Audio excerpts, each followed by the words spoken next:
Тук се учим на занаят, в крайна сметка. Работата е отговорна, взема част от нашето време, с което ни помага да усетим, че някак се по-леко.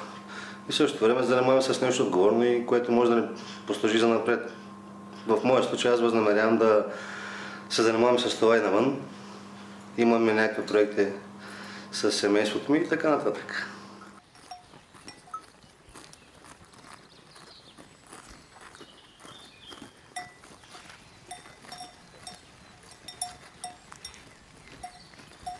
Във връзка с изпълнението целите на наказанието използваме различни приеми. Един от тях е да обучим лишените от свобода на труд, да им се поставят задачи, се търсят отговорности. Имаме много добри условия за отглеждане на животни. В същото време, за да затворим цикъла, решихме да направим мандра. Мандрата работят 8 лишени от свобода, при животните работят 8 лишени от свобода. Имаме интересен случай.